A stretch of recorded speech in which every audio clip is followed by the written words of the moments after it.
જેટલી કુળદેવીની ભક્તિ કરશો, જેટલા કુળદેવીના લાલ લડાવશો, તમારી કુળદેવીના મંદિરે કે એના મઠે જશો એટલી કુળદેવી રાજી થશે.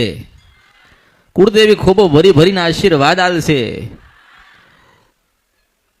વર્ષોના વર્ષો વીતી ગયા. લોકોને પોતાની કુળદેવી ખબર નથી. કુળદેવી શું એટલે જ્ઞાન નતું. કુળદેવી કોને કહેવાય, કુળદેવી કેવા આશીર્વાદ આપશે, કુળદેવી વગર ઉદ્ધાર નથી એવી ખબર નથી. પણ મેં મેલડીએ ઘરે ઘરે એક દીવો જગાડ્યો, કુળદેવીના દીવા કરાયા, કુળદેવીના ઉપવાસ ચાલુ કરાયા, કુળદેવીને કેવી રીતે ભક્તિમય થાવ એવો માર્ગ બતાડ્યા. મંગળવારના ઉપવાસ કરો એવું શીખવાડ્યું. પરિવાર સાથે ભેગા થઈને આરતી કરજો, સુખડીના શ્રીફળ ધરાવજો અને તમારી કુળદેવી ખૂબ રાજી થઈને તમને ખૂબ આશીર્વાદ આપશે એવું શીખવાડ્યું મેં મેલડીએ.